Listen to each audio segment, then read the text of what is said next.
এই দেখো, তোমাদের জন্য আমি লাল লাল টমেটো এনেছি। কোথা থেকে এনেছি জানো? গাছ থেকে। ওই দেখো, নিজের গাছের টমেটো খেতে অনেক ভালো লাগে।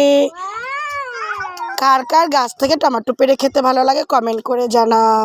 চলে আসো, জিসান খাবে লবণ দিয়ে। Wow, tomato. আমি এখন লবণ দেব,